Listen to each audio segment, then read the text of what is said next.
Sam Bahadur हा चित्रपट निघाला आणि पुन्हा एकदा सरसेनापती सॅम माणिकशॉ यांचं नाव चर्चेत आलं. खरं तर अनेक जणं आणि अख्खा भारतवर्ष त्यांच्याप्रती अत्यंत ऋणी आहे. त्यांना कधीच विसरलं जाणार नाही. त्यांच्या आयुष्यातील अनेक किस्से अनेक वेळेला उदाहरणांसाठी सांगितले जातात. Real model, real hero of India असं त्यांना म्हटलं जातं. मात्र 3 तासाच्या चित्रपटामध्ये त्यांचं आयुष्य माववणं खरोखरीच कठीण होतं. त्यांचे असंख्य किस्स्यांपैकी एक किस्सा आज आपण बघणार आहोत. बघा, तुम्हाला नक्की आवडेल आणि भरपूर काही शिकायला मिळेल. नमस्कार. विवेकानंद केंद्र मराठी प्रकाशन विभाग त्यांनी प्रकाशित केलेल्या भाग 1, 2, 3, 4 याच्यापैकी भाग 4मध्ये हा किस्सा मी लिहिण्याचा आणि सांगण्याचा प्रयत्न केला आहे. कारण फक्त एकच, की प्रत्येकाला हवा असतो कॉन्फिडन्स. अनेक जणं अनेक जबाबदाऱ्या घ्यायला काचकूच करतात, कारण एकच, आत्मविश्वासाचा अभाव. अर्थातच हा आत्मविश्वास आपणहून येत नाही, तर तो अक्वायर करावा लागतो.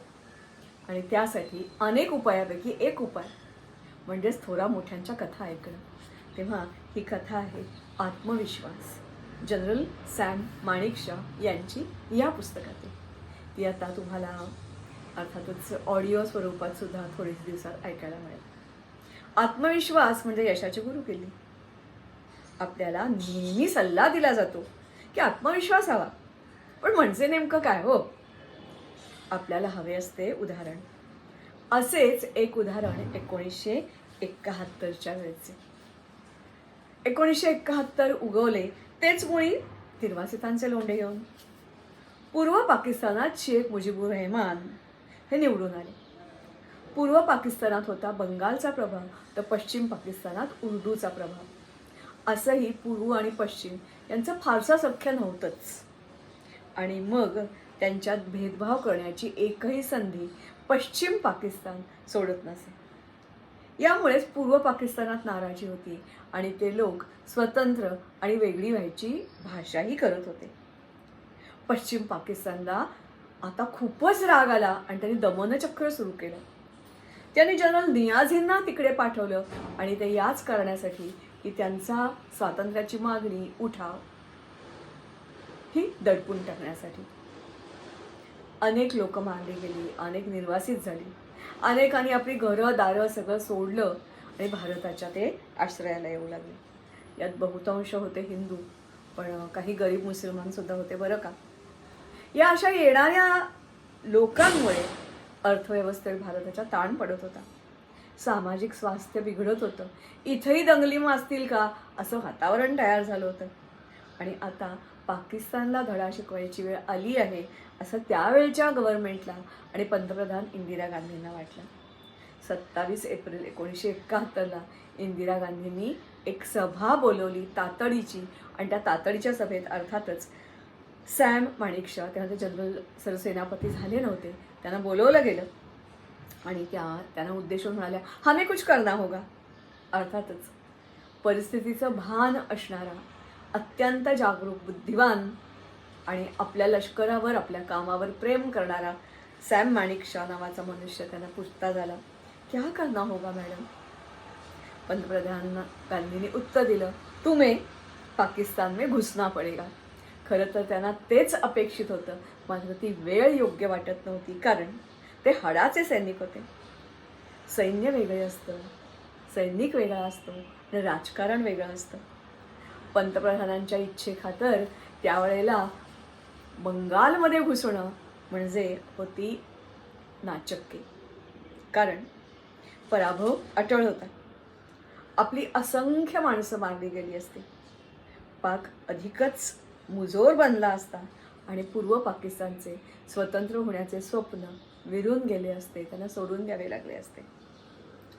भारतभर पसरलेली सीमा एकत्र करायची होती. नवी योजना बनवायला हवी होती.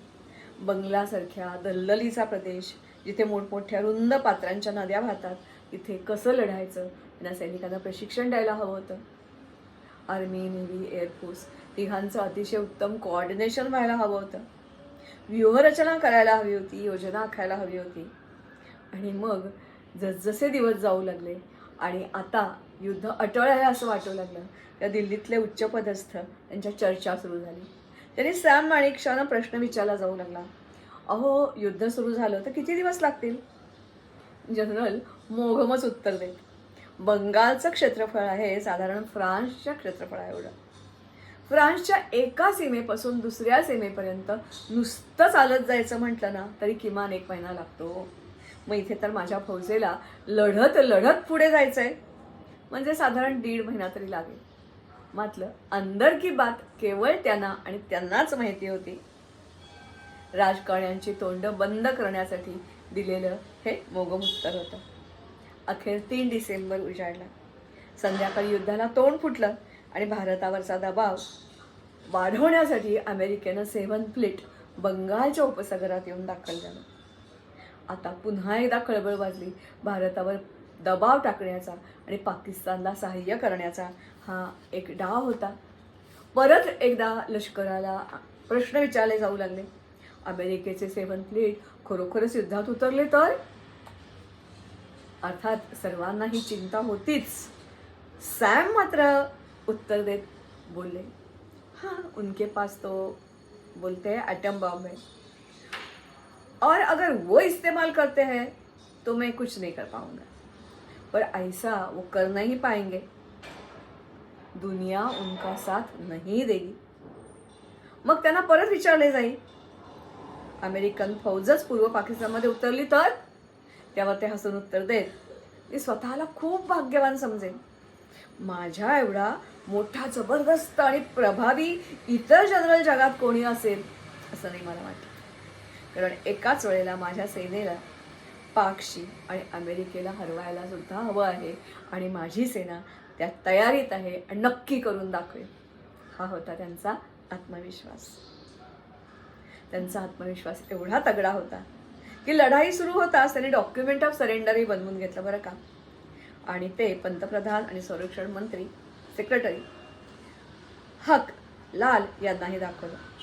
आणि जेव्हा खरोखरच पाकिस्तानची सेना शरण आली तेव्हा हेच डॉक्युमेंट ऑफ सरेंडर ईस्टर्न आणि कमांडचे प्रमुख जे होते जनरल जगजीत सिंग यांना फोनवरून सांगितलं गेलं.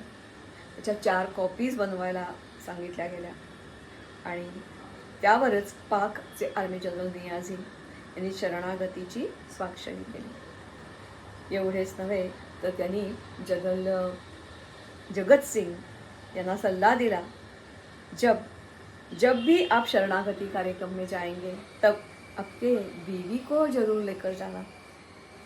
अर्थात यासाठी त्यामधून त्याने एक वेगळा संदेश द्यायचा होता. पाकच्या सैनिकांनी बंगालमधल्या स्त्रियांची प्रचंड अवहेलना केली होती, अब्रू लुटली होती, त्यांना पळवलं होतं, मारलं होतं, वापरलं होतं, कारण त्यांची संस्कृतीच वेगळी होती.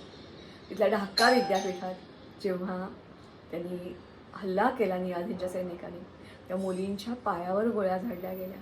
कारण एकच, त्यांना पळता जाऊन येऊ नये आणि मग त्यांना जोपर्यंत आपण इथे आहोत तोवर त्यांचा वापर करता यावा. अर्थातच सब्जाशिवाय सगळं सॅम माणेकशॉला कृतीनं दाखवून द्यायचं होतं. आणि खरोखरच युद्ध सुरू होण्यापूर्वी जिंकण्याची खात्री असणारा हा सरसेनापती आम्हाला मिळाला, हे आमचं भाग्य. अशा सरसेनापतीला खूप खूप धन्यवाद, नमस्कार, वंदन. त्यांच्याप्रती आपण सदैव ऋणी राहूया. भारतीय सेनेची ताकद यांनी सर्वांनी ओळखली. जगात भारतीय सेनेचे नाव मान उंचावला गेला आणि भारतीय सेना सगळ्यांच्या आदराला प्राप्त झाली. असाच आत्मविश्वास आपल्या साऱ्यात यावा. आपण जे काम हाती घेऊ ते यशस्वीपणे पूर्ण करण्याचा विश्वास आपल्याला मिळावा. यासाठी प्रयत्न, परिश्रम आणि मेहनत करण्याची ताकद आपल्याला मिळावी. यासाठी ही गोष्ट. नमस्कार. की आत्मविश्वास स्वतःवरचा आणि ज्यांच्याबरोबर काम करायचं त्यांच्यावरचा ही असते यशाची गुरुकिल्ली. आणि माणिकशॉ याचं जातिवंत उदाहरण, 1971चं युद्ध हे त्याचं प्रत्यक्ष उदाहरण. केवळ 13 दिवसात आपण पश्चिम पाकिस्तानमध्ये कितीतरी किलोमीटर आत घुसलो आणि बांगलादेश नावाचा एक नवा देश निर्माण केला. अर्थात हे सहज शक्य झालं नव्हतं, तर त्यासाठी होती आखलेली नीती. नौदल ताकद आपण पहिल्या 24 तासातच पाकिस्तानची नष्ट केली गेली. त्यांच्या एअरस्ट्रिप्स आपण नष्ट केल्या, त्यामुळे पाकिस्तानकडे असलेली लेटेस्ट विमानं त्यांना वापरताच आली नाहीत. याच्याशिवाय एकाच वेळेला जमीन, पाणी आणि हवाई आपण हल्ले सुरू ठेवले. बांगलादेश वेढला गेला आहे साऱ्या भारतीय सीमांनी. 5 वेगवेगळ्या ठिकाणून भारतीय सेना पुढे निघाली. पाकिस्ताननी उभे केलेले अडथळे टाळत आपण एकच ध्येय ठेवलं, ते म्हणजे लवकरात लवकर ढाका गाठायचं. तेव्हा त्यांना विचारलं गेलं की अमेरिकेची 7th फ्लीट येऊन उभी आहे, त्याचं काय? तेव्हा ते म्हणाले की आम्हाला खात्री आहे की अमेरिकेसारख्या बलाढ्य देशालासुद्धा माझी सेना नक्की हरवेल. हा होता आत्मविश्वास. डॉक्युमेंट ऑफ सरेंडर त्यांनी अगोदरच तयार करून ठेवलं होतं आणि तेच डॉक्युमेंट ऑफ सरेंडर हे वापरून 16 डिसेंबरला दोन्ही सेनांनी त्याच्यावर सह्या केल्या. मला असं वाटतं आहे तुम्हाला जर आयुष्यात यशस्वी व्हायचं असेल तर अशा कथा तुम्ही जरूर ऐका, मुलांना सांगा, कारण तुमचं यश समाजाचं यश आणि देशाचं हित यातच आहे. गोष्ट आवडली असेल, पटली असेल तर लाईक करा, शेअर करा, सबस्क्राईब करा आणि खास करून तरुणांना आणि लहान मुलांना रंगवून ही गोष्ट सांगा. कारण जसं मी सुरुवातीला म्हटलं की चित्रपटामध्ये 3 तासाच्या सॅम माणिकशॉ यांना बंदिस्त करणं कठीण आहे, तसंच अगदी तसंच या गोष्टीमधून सगळ्याच गोष्टी लोकांपर्यंत पोचवणं खूप कठीण आहे. एक भारताला मिळालेलं अलौकिक देणं म्हणजे सॅम माणिकशॉ. नमस्कार, धन्यवाद.